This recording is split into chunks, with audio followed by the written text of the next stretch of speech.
سنو، اللہ تعالیٰ قرآن مجید میں فرماتا ہے وَهُوَ مَعَكُمْ أَيْنَ مَا كُنْتُمْ، وہ تمہارے ساتھ ہے جہاں کہیں بھی تم ہو۔ کتنا سکون ہے، کتنا خوبصورت دلاسا ہے نا۔ اللہ کہہ رہا ہے دیکھو پریشان مت ہو، میں تمہارے ساتھ ہوں، ہمیشہ ہوں، ہر حال میں ہوں۔ تم پریشان ہو، تم تکلیف میں ہو، تم لوگوں کی باتوں سے حوصلہ ہار رہے ہو، میں سب دیکھ رہا ہوں، میں سب سن رہا ہوں۔ دیکھو بس پریشان مت ہونا، مجھ پر یقین رکھنا، میں تمہیں کبھی بھی اکیلا نہیں چھوڑوں گا۔ تو دعائیں کبھی بھی رد نہیں ہوتی، بس اللہ کی ذات پر یقین رکھیں، صبر کریں اس وقت کے لیے کہ ایک وقت آئے گا جو تمہیں سب کچھ عطا فرما دیا جائے گا۔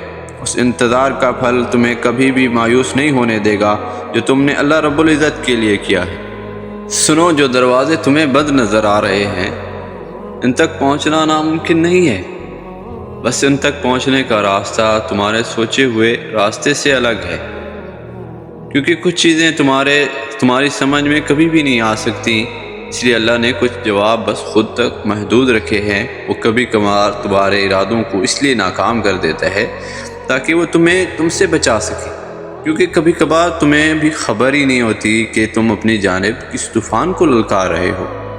وہ اگر ابھی تک نہیں دے رہا تو ہو سکتا ہے وہ تمہیں اپنے اور قریب لانا چاہتا ہو، یا یہ بھی ممکن ہے کہ تمہیں اس سے بہتر نوازنا چاہتا ہو۔ اور یقین کرو ان دونوں صورتوں میں کسی بھی صورت میں تمہارا گھاٹا نہیں ہے۔ وہ نوازے گا تمہیں تمہاری سوچ سے بھی زیادہ، مگر تمہیں نہیں لگتا کہ اللہ دنیا کی ہر حقیقت کو ظاہر کر رہا ہے؟ تمہیں دکھ تو ہو رہا ہے مگر وہ تمہیں اس دکھ کے قریب کر رہا ہے، بہت سے دکھوں سے بہت دور کر رہا ہے۔ تم لوگوں کا غم نہ کرو، تم نے قصہ یوسف نہیں سنا؟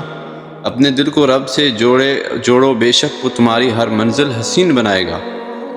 اور جان لو جس کو تم پریشانی سمجھ رہے ہو سکتا ہے وہ کسی اچھے وقت کا آغاز ہو۔ جب حضرت یوسف علیہ السلام کنویں میں گرائے گئے تھے تو انہیں معلوم نہیں تھا کہ یہ ایک نئے سفر کا آغاز ہے، پیغمبری کا سفر، بادشاہت کا سفر۔ جہاں ایک دور ختم ہوتا ہے وہیں سے دوسرے دور کا آغاز ہوتا ہے۔ تو ہر حال میں اللہ پر بھروسہ رکھو، بے شک وہ بہترین حکمت والا ہے۔ اپنی مشکلات، آزمائشوں، خواہشات اور ناممکن حالات کو بتا دیں کہ تمہارا اللہ سب سے بڑا ہے، اس کی دسترس میں سارے جہاں ہیں اور اس کا ایک کن پوری کائنات کو ہلا کر رکھ سکتا ہے۔ تو پھر کیا ممکن اور کیا ناممکن ہے؟ سب کچھ صرف تمہاری دعا کے فاصلے پر ہے۔ پھر تم نے صبر کرنا، یقین رکھنا ہے، تو اللہ نے تو قبولیت کا وعدہ کر رکھا ہے، سچا اور پکا وعدہ ہے اس کا۔ تو پھر مایوس ہونا بھی چھوڑ دو، تم تنہا نہیں ہو اور نہ ہی اللہ نے تمہیں تنہا چھوڑا ہے۔ وہ جانتا ہے کہ تم اداس ہو اور بہت کمزور ہو، اسے خبر ہے کہ تم نے کب اسے تڑپ کر پکارا ہے۔ مت بھولو کہ تمہارا کام صرف التجا کرنا ہے، تدبیریں تو اللہ پاک خود نکالتا ہے۔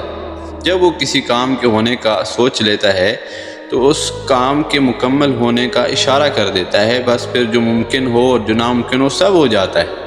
تم بس دعا کرتے رہو، دعائیں کبھی بھی رد نہیں کی جاتی، بس دعا کی قبولیت کا وقت مختلف ہوتا ہے۔ تو تمہیں صبر کرنا ہے اس وقت کے آنے تک، اور یقین رکھنا ہے کہ جو بھی آئے گا تمہارے حق میں بہترین بن کر آئے گا۔ اس انتظار کا پھل کبھی تمہیں مایوس نہیں کرے گا جو تم نے اللہ رب العزت کی رضا کے لیے کیا، اور تمہیں کبھی بھی ان فیصلوں پر پچھتانا نہیں پڑے گا جنہیں تم نے اللہ رب العزت کے حوالے کر دیا۔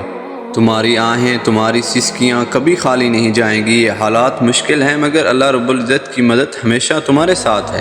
تم اکیلے نہیں ہو، وہ تمہیں چاروں طرف سے گھیرے ہوئے ہے۔ وہ تمہیں وہاں سے عطا کرے گا جہاں سے تم نے کبھی گمان بھی نہیں کیا، اور تمہاری دعاؤں کے جواب یوں دے گا کہ تم مطمئن ہو جاؤ، تم خوش ہو جاؤ گے کہ یا اللہ یہ تو میں نے مانگا ہی نہیں تھا۔ اللہ تعالیٰ ہمارے لیے وہ اسباب پیدا کر دیتے ہیں کہ انسان سوچ بھی نہیں سکتا، کیونکہ ہم اللہ کی مصلحتوں کو نہیں سمجھ سکتے۔ ہم سم ٹائم ایسی چیزیں مانگ رہے ہوتے ہیں جو ہمارے حق میں بہتر نہیں ہوتی۔ بس اللہ کی ذات پر یقین رکھے، پھر مانگیں۔